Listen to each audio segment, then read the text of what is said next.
Assalamualaikum warahmatullahi wabarakatuh.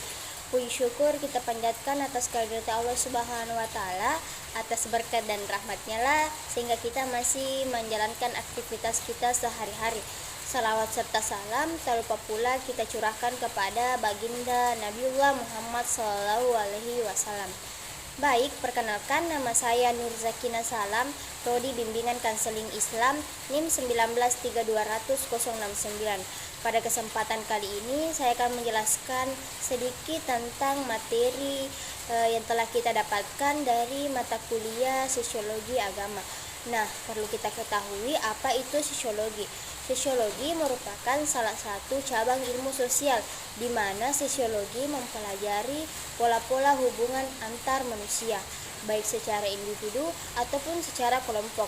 Nah, menurut Suharjono Sukanto, ia mengemukakan bahwa sosiologi adalah ilmu yang memasukkan perhatiannya pada segi kemasyarakatan, yang dimana bersifat umum dan berusaha untuk mendapatkan pola-pola umum kehidupan masyarakat.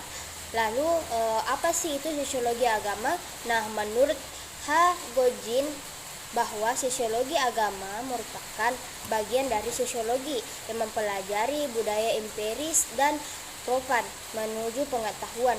Nah, adapun objek kajian sosiologi agama terdapat dua. Yang pertama yaitu material, di mana pada sosiologi agama pokok kajiannya adalah manusia sebagai makhluk sosial, bagian dari masyarakat, dan agama sebagai salah satu unsur penting dalam membentuk realitas. Nah, yang kedua yaitu formal, di mana sosiologi agama melihat kesadaran kohesif kelompok religius yang mempunyai pola sosial tersendiri, termasuk pada materi kelompok 1 yang membahas tentang agama dan politik identitas. Nah, perlu kita ketahui, politik identitas adalah tindakan yang mengedepankan anggota kelompok yang memiliki kesamaan identitas.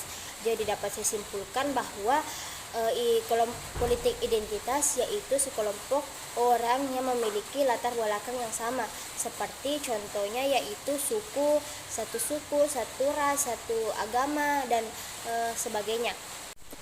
Baik, perlu kita ketahui bahwa di Indonesia merupakan negara maritim di mana Indonesia mempunyai banyak keragaman ataupun perbedaan-perbedaan. Hal inilah yang dapat menimbulkan politik identitas, di mana di Indonesia politik identitas yang paling menonjol yaitu agama.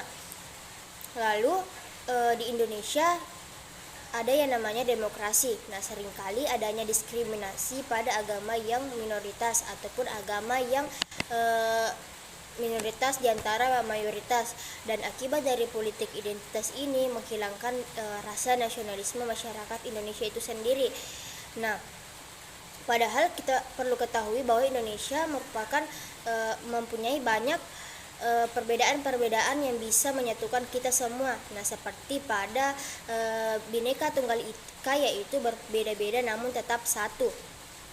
Lalu, politik identitas tidak akan membahayakan bagi Indonesia selama adanya persatuan dan berpegang teguh pada Pancasila, di mana Pancasila sebagai landasan ataupun ideologi bangsa negara Indonesia itu sendiri. Adapun 3 tahap yang digagas oleh Auguste Comte, yaitu yang pertama tahap teologis dan militer. Pada tahap ini manusia mempercayai adanya kekuatan-kekuatan supranatural yang muncul dari zat adikodrati atau jimat, atau kekuatan yang berasal dari luar tubuh manusia atau muncul dari kekuatan tokoh-tokoh agamis yang diteladani oleh manusia. Lalu pada tahap kedua yaitu tahap metafisik. Pada tahap ini merupakan fase transisi antara tahap teologis menuju tahap positif, sehingga disebut dengan masa remaja inteleksia manusia. Tahap ini ditandai dengan adanya satu kepercayaan manusia akan hukum-hukum alam secara abstrak dan universal. Tahap terakhir yaitu tahap positif. Pada tahap ini, pemikiran manusia tidak lagi mencari ide-ide absolut yang asli, yang menakdirkan alam semesta dan menjadi penyebab fenomena, akan tetapi pikiran manusia mulai mencari hukum-hukum yang menentukan fenomena atau menentukan rangkaian hubungan yang baik, yang tidak berubah dan memiliki kesamaan. Tahap ini merupakan tahap berpikir secara ilmiah. Baik, selanjutnya yaitu eksistensi Tuhan dan agama dalam perspektif masyarakat kontemporer. Nah, pada hakikatnya kebutuhan akan keyakinan tentang kekuatan yang mengatur dan mengendalikan seluruh makhluk kesemestaan adalah sesuatu yang kodrati bagi seluruh umat manusia, karena dengan keyakinan semacam itu, selain manusia dapat memahami eksistensi dan esensi dari dirinya, juga sekaligus dapat memahami mengenai jaminan akan perlindungan dan keamanan serta tujuan hidup manusia yang sesungguhnya. Baik, selanjutnya yaitu perkembangan pemikiran tentang eksistensi Tuhan dan agama pada masyarakat modern. Pemberlakuan agama secara ketat secara efektif akan menampilkan bentuk pemisahan yang signifikan antara agama normatif dan agama historis. Maka kenyataannya pemahaman semacam itu juga merangsang hadirnya persoalan baru dalam kehidupan bertuhan dan beragama pada umat manusia. Lalu selanjutnya itu pandangan masyarakat kontemporer tentang eksistensi Tuhan dan agama. Pada dasarnya pemahaman keagamaan sangat erat kaitannya dengan karakteristik agama yang berkembang dalam kehidupan manusia pendukungnya, apakah itu agama bersifat normatif atau agama bersifat historis.